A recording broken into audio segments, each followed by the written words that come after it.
This is the BBC. Thank you for downloading this edition of Forethought from the BBC. Here's Helen Zaltzman. Hello and welcome to Forethought, coming to you from WOMAD, the World Music and Arts Festival in Wiltshire. We are in a cosy geodesic dome-shaped tent with a live audience and a terrific speaker, Maya Youssef. Maya is from Syria, now living in London, and she has brought with her a spectacular 78-stringed instrument, the Qanun. If you haven't heard a Qanun before, you soon will. Please welcome Maya Youssef.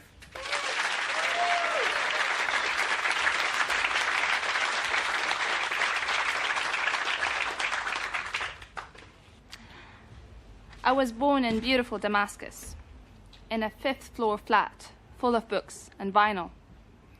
My mother worked as a translator, and my father was a journalist. He was a dreamer in the truest sense of the word. He had a huge collection of music from all over the world.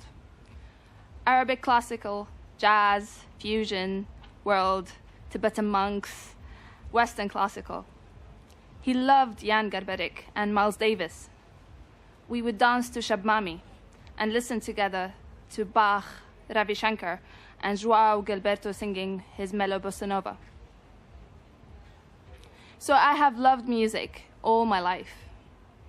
And I started studying it formally aged 7 at the Sulh al-Wadi Institute of Music in Damascus.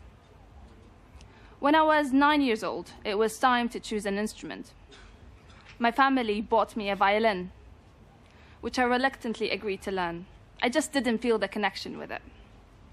But one day I was heading towards the institute with my mother, and the taxi driver was playing a recording of an enchanting instrument that blew my mind.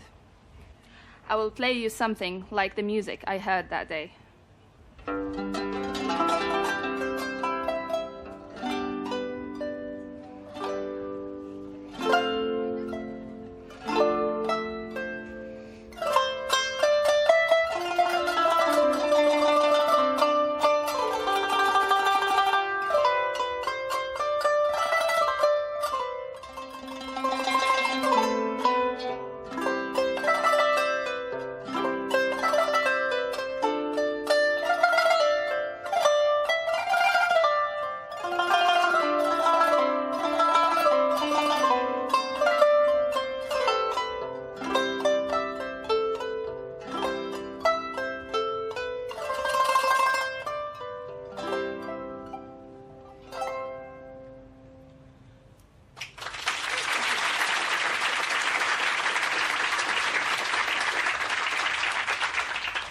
I asked the taxi driver which instrument we were listening to, and he told me it was the Qanun.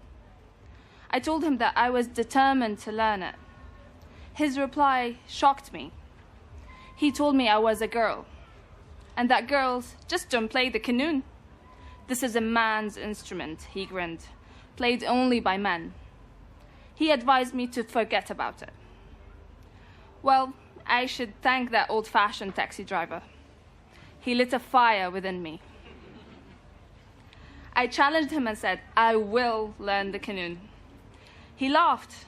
Later that same day, as I was sitting in my sight reading class, the head of the institute walked in and announced that the Qanun class was open for enrollment.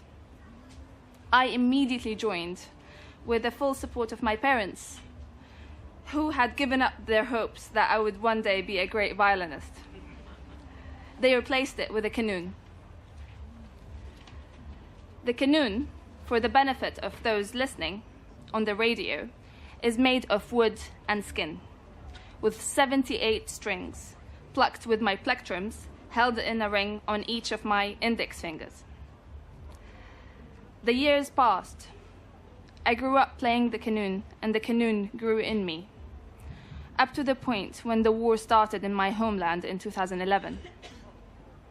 At the time, I was in Oman, teaching Qanun and Arabic music theory at Sultan Qaboos University. I had plans to go back home after the end of my contract, but I soon realized that this was not going to happen. So I applied for the UK government's Exceptional Talent Scheme whereby 300 artists are endorsed each year by Arts Council England and selected from around the world to migrate to the UK. I was fortunate to be selected. From that point on, making music was no longer a choice. It was a crucial way to express and come to terms with intense feelings of loss and sadness from seeing my people suffer and my land destroyed. On a hot summer's afternoon in London in 2012, I was watching the news. At the time, I felt overwhelmed, as if I was going to explode. So I held the Qanun, and Syrian dreams came out of me. That was the very first piece of music I wrote.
Writing music wasn't enough.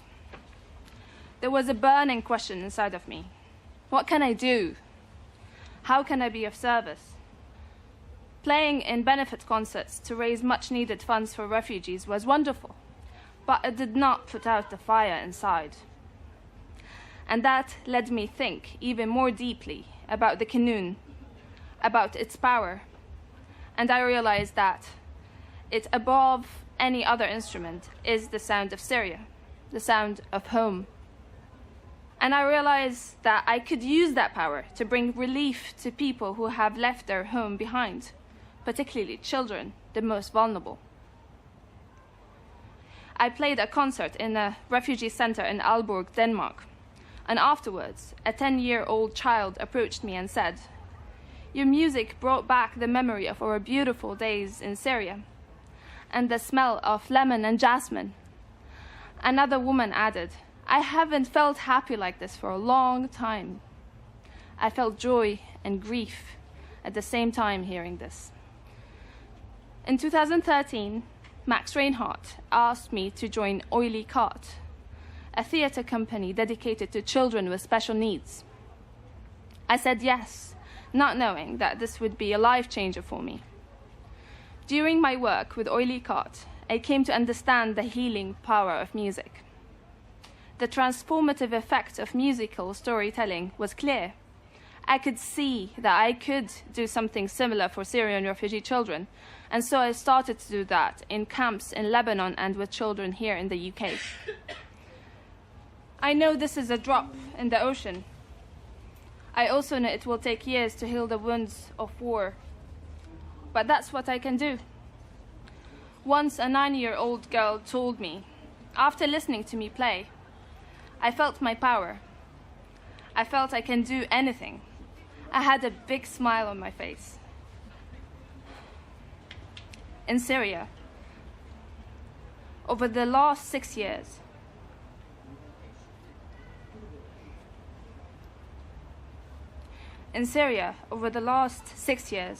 there has been a lot of death.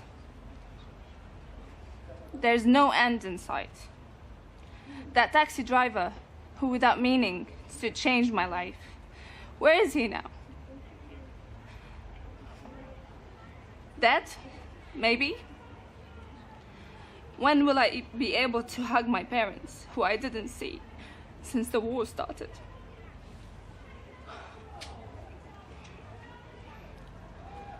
When will I walk again in the narrow streets and markets of old Damascus, which I love so dearly? When will I lose myself in my father's library? And when will we listen together to his old vinyl? I don't know. I do know that, to me, the act of playing music is the opposite of death. It is a life and hope-affirming act. To me, music is my healer and an antidote to what is happening not only in Syria, but across the whole world. I like to think that my music brings people back to humanity and to their hearts, where no harm can be done, where all can exist together in peace.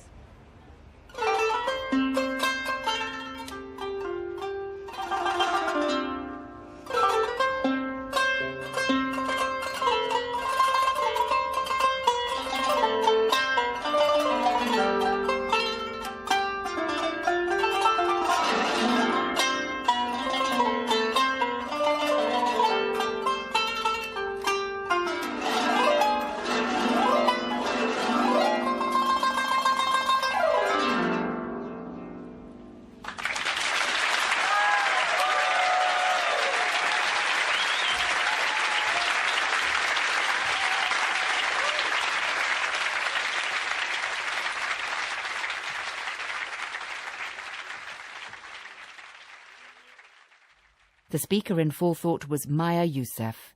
The presenter was Helen Zaltzman, and the programme was produced by Richard Knight. And if you enjoyed that programme, you might like another series of talks, A Point of View, which is also available on the Radio 4 website.